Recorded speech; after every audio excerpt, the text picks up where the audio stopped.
Hello, everybody. Thank you for tuning in to the PG Show, where we talk about all things college football. And you know what? Today, we got to recap a little bit of week 12 of the college football season. Lots of great games that happened.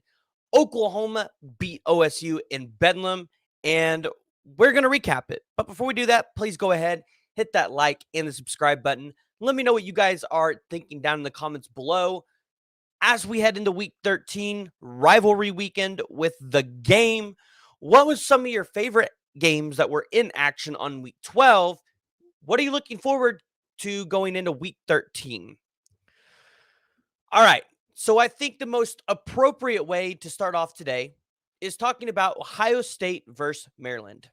So Ohio State wins this game 43-30, but the score does not really tell you the whole story, and it does not give you the big picture here. For most of this game was pretty close. And listen, I'm not going to lie, I'm rooting for Ohio State to lose because, listen, it's great for college football to have parity. And when Maryland can go in there and they can cause problems for CJ Stroud and that offense, listen, I'm here for it. I'm here for it all day. Ultimately, the Buckeyes do come out victorious in this one, get a late game interception, kind of.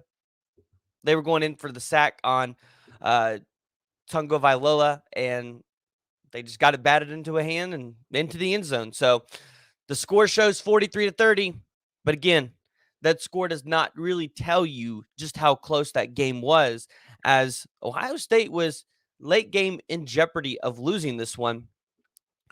For Ohio State, Tommy Eichenberg has another sensational performance. 13 total tackles, 1 tackle for loss. Listen, that guy's going to be a dude in the league. He's making himself money at Ohio State. And as we head into the game next week, I'm excited. I'm excited for what Ohio State is going to be able to put out there against Michigan. And if Ohio State is for real, I think that's the question that a lot of us have on our mind. Speaking about the game and talking about Michigan, we got to talk about Michigan versus Illinois because, hey, you know what? Another Big Ten game that was a lot closer than, well, actually, no. The score will tell you. It was a pretty close game. Blake Corum does go down midway through this game. He comes back, I believe it was in the second half, for one drive. And you know what? I'm not completely sure. RJ posed a great question on Twitter, RJ Young. If you guys have not checked out his show, go over there and check it out. I'm sure you guys have if you're like listening to me. But the Michigan Wolverines, are they a playoff team without Blake Corum? Here's the deal. I'm not sure that they are. I'm really not sure that they are a playoff team because it didn't seem like they were able to move the ball too well.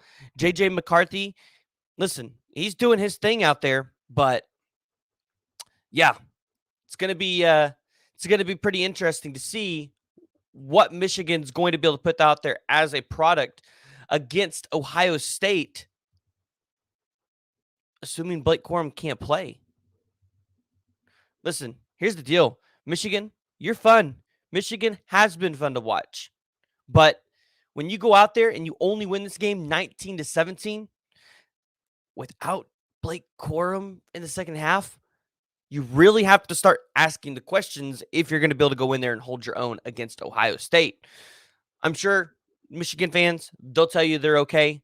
Listen, I'd be scared to have to go into Ohio State, play them in the biggest rivalry game, probably one of the biggest rivalry games of all time, and not have to rely on Blake Corum there in that running game. So we'll see what they're going to have to put up. But another sensational game that we had on the board, TCU versus Baylor.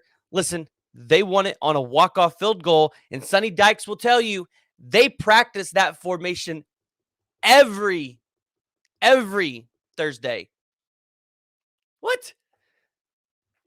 Hold on. You practice that every Thursday? I find that a little hard to believe, but I'm here for it. I'm here for the craziness that college football is and that Sonny Dykes just brought to the game. I mean, shoot. Listen, Baylor had control of this game most of the game. Max Duggan was doing Max Duggan things at the end of it, but TCU just showed us again that they are able to come back when they're down.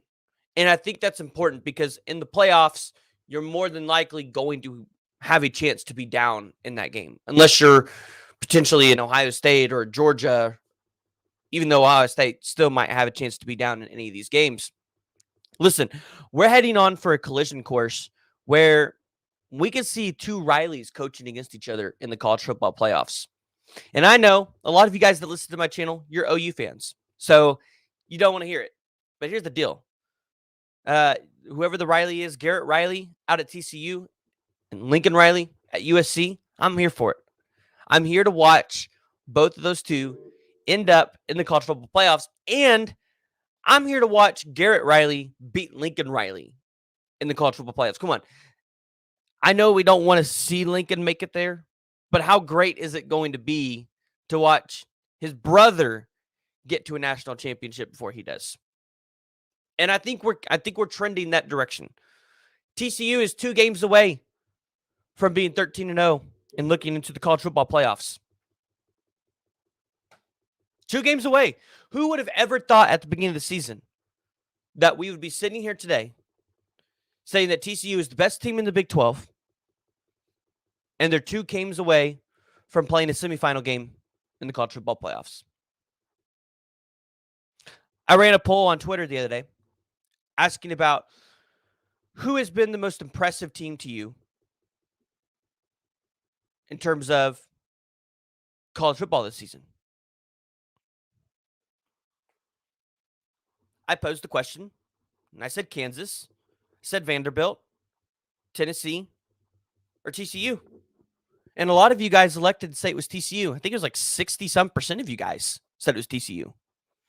I find that a little shocking because I look at it and go, I could expect TCU to go 10-0.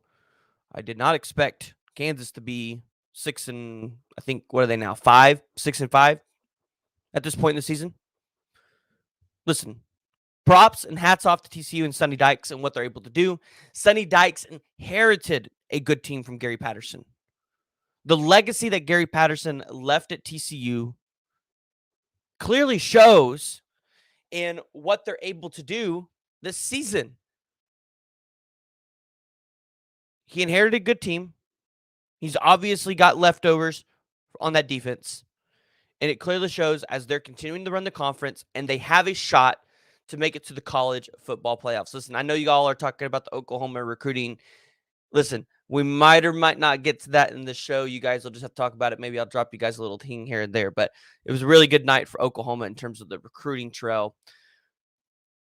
But I want to talk about a former Oklahoma quarterback today.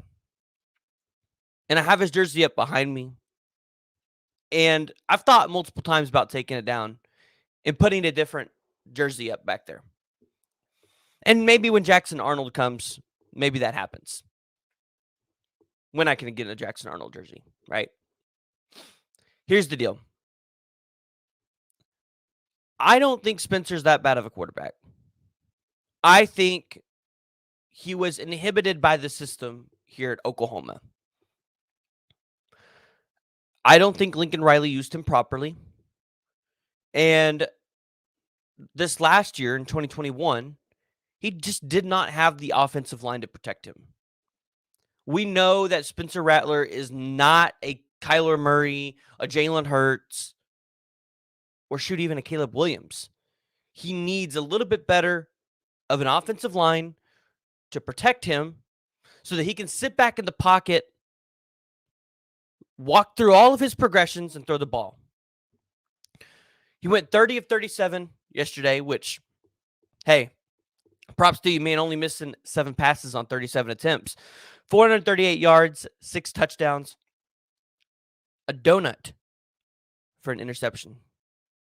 He threw a donut out there. Hendon Hooker goes down in this game, and that's probably one of the biggest headlines of this game. Because you have a potential Heisman candidate in Hendon Hooker listen, if he plays just a little bit longer, there's chances this game does not look as big of a blowout as it was. I think they still lose because it looked like Spencer Rattler was just ready to have the game of his life. But this is a big loss for Tennessee. Oklahoma fans, you really have to ask yourselves the question. I get that we have Dylan Gabriel. We got the other guys on the bench. Could we really say that we wouldn't have had a better season with Spencer Rattler? Because I think the offensive line has improved tremendously from last season. And so I really think if we had Spencer Rattler on this team this year, I mean, yeah, I still think we probably lose a couple games, maybe 2 or 3, but you're maybe not at that 5 loss. And you might beat Baylor or Kansas State. Just because, listen, we saw what Spencer Rattler could be last night. He is that potential dude. And I'm here for it. I'm glad that the guy is succeeding somewhere else. I expect him to come back next season because I don't think he has fully elevated his draft stock to be able to go to the NFL draft this year.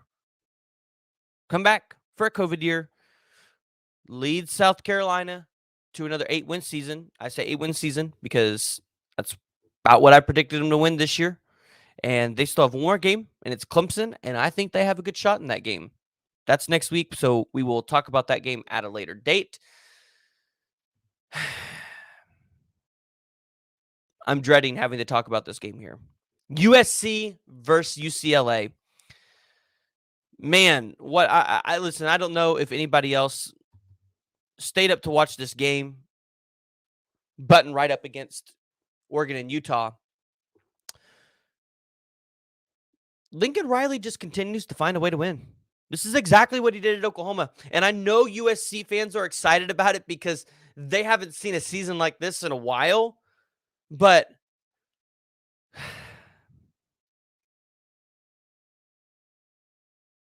I want to see Caleb Williams succeed. I really like the kid. But on the other hand, I don't want to see Lincoln Riley succeed. And that's the OU fan in me. They go out there and they win this game 48-45 against UCLA. And mind you, this was like UCLA's Super Bowl. They haven't had a game like this in a long, long time. Sold out crowd, 16,700 students bought tickets to this game and showed up. They were ready to take away USC's playoff hopes. Brandon, I see what you're saying here about Caleb Williams won the Heisman last night. Listen, you might be right. Because a game that we're not going to talk about is North Carolina Georgia Tech game, but they lost that game. North Carolina lost it. Drake May did not play well in that game. He took himself out of the Heisman race. The question is, for Caleb to be able to go win the Heisman this year, is this. Can they beat Ohio State? Or, I'm sorry, can Ohio State not do Ohio State things and lose this week to Michigan? Because if C.J. Stroud goes out there this weekend and C.J. Stroud has that Heisman moment against Michigan on the biggest stage, I don't care what Caleb Williams' numbers are. C.J. Stroud will end up winning the Heisman. He's already one of the, he's already a top favorite for the Heisman. So, listen, yeah, Caleb's in a good position to win it. But I think he's got to rely on C.J. Stroud not to have a Heisman moment in this game this week. Here's the deal. USC still has 2 more games to play as well. They have to end the season against a Notre Dame team that's really hot right now. Listen, they got this. Listen, what's his name out there? Marcus Freeman's got Notre Dame playing right now. They're on a roll. And if you're Lincoln Riley and you have to go up against the Marcus Freeman defense, you're going to have to get creative. Because we all know that Lincoln Riley quarterbacks do not know how to read a defense. So put up a too high safety look to him. Give him some hard reads. And here's how we know that Lincoln Riley's quarterbacks do not know how to make good reads. Look at what Baker Mayfield and Kyler Murray are in the NFL. I love them to death, but look at how long it's taking them to progress to the point of where they're at in the NFL. It's because they don't know how to read defense. It's not their fault. Lincoln Riley just didn't teach them. Lincoln Riley gives you 2 looks, and then it says if those 2 looks aren't there, go run the ball. Marcus Freeman, being the elite defensive coach that he is and the elite defensive mind that he is, he's going to expose that. Here's my deal. Caleb Williams, you're in trouble. Because Marcus Freeman's going to throw it at you. So you have a real opportunity to show us what you can be, and if you truly are going to be a Heisman favorite this next week when you play Notre Dame. In USC, you have no room for error. Lincoln Riley has no room for error in this game. You lose, you're out of the playoffs. We're focusing on Notre Dame, though, but they still have to potentially go play the Pac-12 person on the other side, or person or team on the other side. It's still not an easy route for USC. But this is typically what we've seen from a Lincoln Riley team, especially here as Oklahoma goes.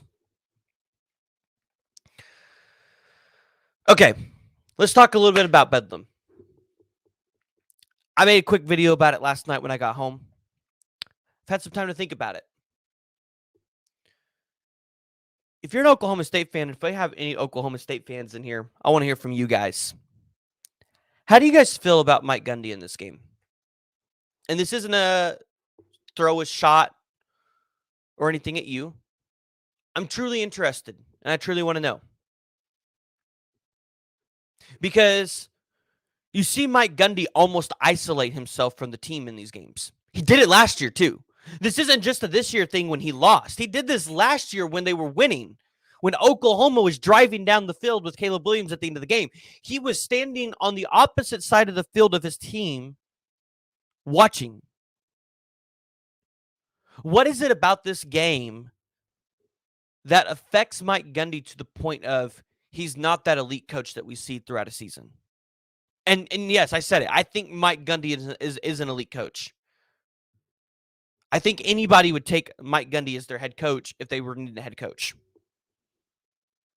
You guys are blowing up my Twitter over here. Just keep getting the notifications. I'm going to have to turn my phone off.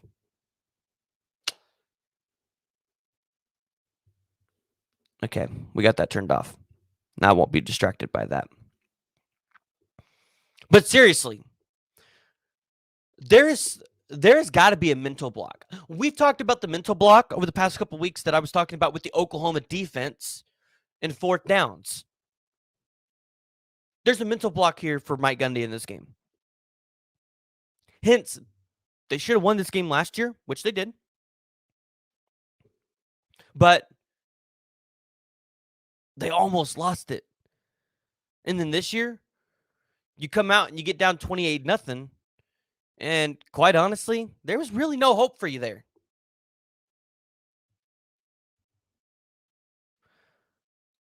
I don't know. If you're Oklahoma State, you don't want to get rid of Mike Gundy because he's the best head coach that you've had in program history. But you really got to start asking yourself if Mike Gundy is cut out to coach your team in these big games, especially with some of the teams that you have coming up on your schedule, because they have some big games coming up on their schedule. I think they have Alabama coming up here in the next 5 years. And if you're Mike Gundy and you're the OSU program, do you really want to potentially get to a playoffs one year and have Mike Gundy choke it away because he can't play in a big game? That's kind of where we're at. Those are the questions that we have to ask. Because the record's not pretty against Oklahoma. And yeah, I get it. They beat us last year. But that was 1 year. If Spencer Sanders returns for another year, he's only going to be 1-4 against Oklahoma. That tells you the records. In 5 years, they could be 1-4. That's not a good record against a team. It's not what you want to have against your rival or your supposed rival. Spencer Sanders just had himself a night, even though he's been hurt. He went 36 to 67, 381 yards. He did throw 4 interceptions, though. And this is where we're going to start talking about the recruiting. If you're Peyton Bowen and you're watching this game and you're watching the Oklahoma secondary pretty much catching balls like the Oklahoma State wide receivers were, you got to be excited. You got to be excited of what the potential could be to come play at the University of Oklahoma. Listen, I want to see Peyton Bowen and Billy Bowman doing it together in the backfield. That's going to be exciting. I feel good about it. And if you talk to a lot of people, I talked to a lot of people last night as well. Got to talk to a lot of recruits, meet a lot of recruits. A lot of them are taller than I expected. Some of them are going to have to definitely put on some weight. We're feeling good about Peyton Bowen. That's about all I can say on that one. We're feeling good. Oklahoma fans just need to keep supporting him on Twitter. Do your thing. Show up. Be loud. Express how much you want him here. Just wait. Be patient. It's coming. But the defensive performance for Oklahoma last night definitely did not go unnoticed. There was a lot of conversations amongst the recruits last night about seeing the idea and the vision that Brent Venables has for this team and has for this defense and how it works. You heard the excitement last night down there around the recruits about what's being built here in Norman and about how they could be the ones to help change it, turn it around, change the culture, change the idea and the image of what Oklahoma football is. There was a lot of excitement around that. And for me to be down there around a lot of these recruits last night and to hear the excitement around them and to hear them talk about how great this Oklahoma defense could be, it makes me excited. As a fan, that makes me excited. Because I remember the years when Bradford was here and our defense was good. Sure, y'all remember those games too. There's some elite talent coming in, guys. We had a lot of really big 2024 visitors here. I can talk about the 2023 guys, but we talk about them all the time. That's Hicks, Sanford, Bowens, Ashton Sanders, Wine, a couple other guys. The talent on the 2024 side that was here last night cannot go unnoticed, especially on the defensive line. You heard of other players, specifically one. Not going to mention his name just because I don't know if I'm allowed to or supposed to. Specifically talking about how he was excited to be back. Excited to be surrounded by family and friends in this kind of environment. Listen, when you hear those kind of things coming from the mouths of 5 stars, you've got to be excited. And I get it, this isn't the season that Oklahoma fans wanted. But I promise you that the product that Oklahoma has put on the field this year is not going to be the determining factor of whether a recruit comes to the University of Oklahoma or not. I have talked to multiple recruits because I was curious about this question myself. Does losing the way Oklahoma has lost this season make a player not want to come play here? And the answer is quite frankly no.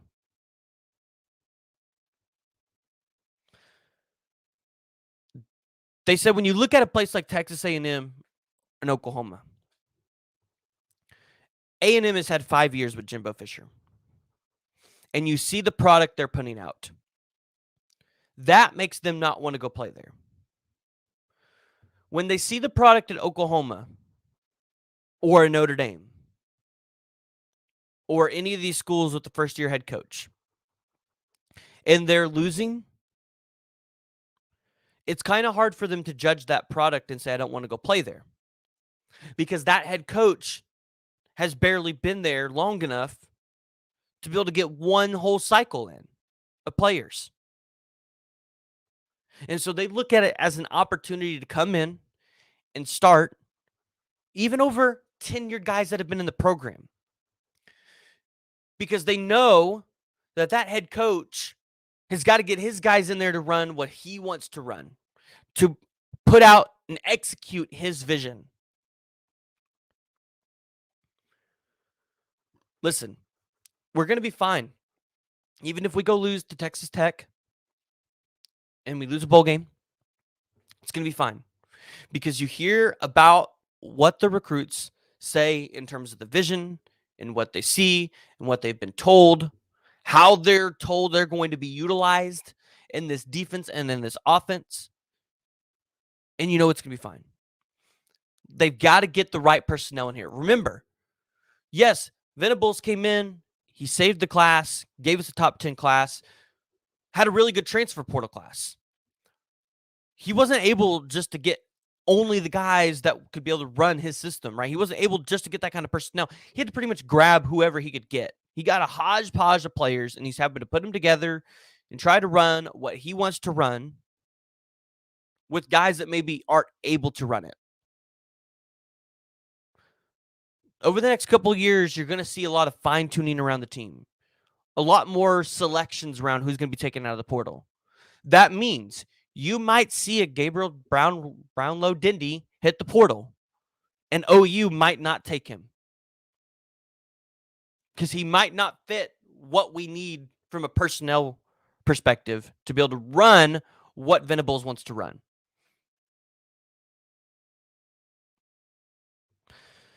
And so for Oklahoma fans, I will say this. When we get doom and gloom on Twitter and talk about how the world's ending and falling apart, it's different when you're upset because plays aren't being called. But when you're bashing recruits, bashing players that are currently there after the fact, we'll say this. Recruits don't like that.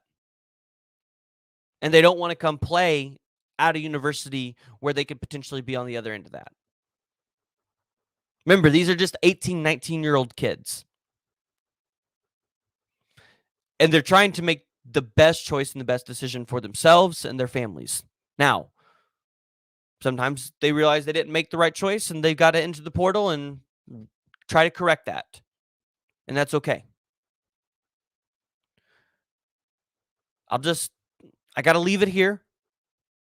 But I promise we'll get some more into the recruiting stuff because I just got to get all those notes together for this week.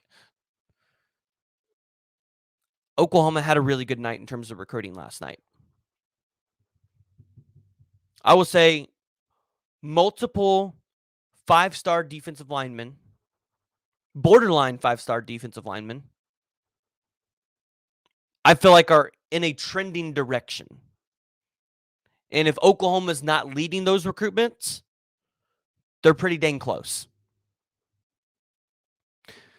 We'll deep dive and break down some of those recruitments later on this week. I've got to wrap up a couple things with some of the recruits in the DMs later today and tomorrow. So I will get some of those notes together, and then I'll put out a video later in the week breaking down just what I think about the 2024 class for you guys, who I think is going to realistically commit, right? I've done it before, but after last night, I think I can sit down and solidly go through and create you guys a list of who I think is going to commit in the 2024 class, what this is going to look like for the Sooners. How the 2023 class is going to fill out, I think it's going to fill out just how we expect it, guys. I think we're going to land a lot of the guys that we expect. Not sure on the Icona piece. I've seen that one float around in the comments. I haven't heard a whole lot of things around that one as of late, which makes me kind of wonder about that one because I had kind of heard things about maybe that one trending in terms of Texas. I know. Y'all are going to freak out about it. It's okay. Dominic, I've said it before, but Hicks is OU. And if it wasn't clear last night that OU is still trending that direction, they're definitely trending that direction. I think that Hicks is going to commit to OU. I've said it. I'm going to continue to stick to that. Just from a couple people that I've talked to. Now, to put this as out there, that was the person I've talked to is not Hicks directly. I have not talked to David Hicks directly, but I have talked to people that are really close to Hicks, really great friends, and they're telling me just need to be confident. We need to wait, be patient, let Hicks do his thing. As far as Peyton Bowen, I said it earlier, but the visit went really good for him. He was there with his dad, which I think was really important because we've heard a lot about him going to Notre Dame as part of just that's where the family wants him to be. You have the recruiting aspect there, the NIL.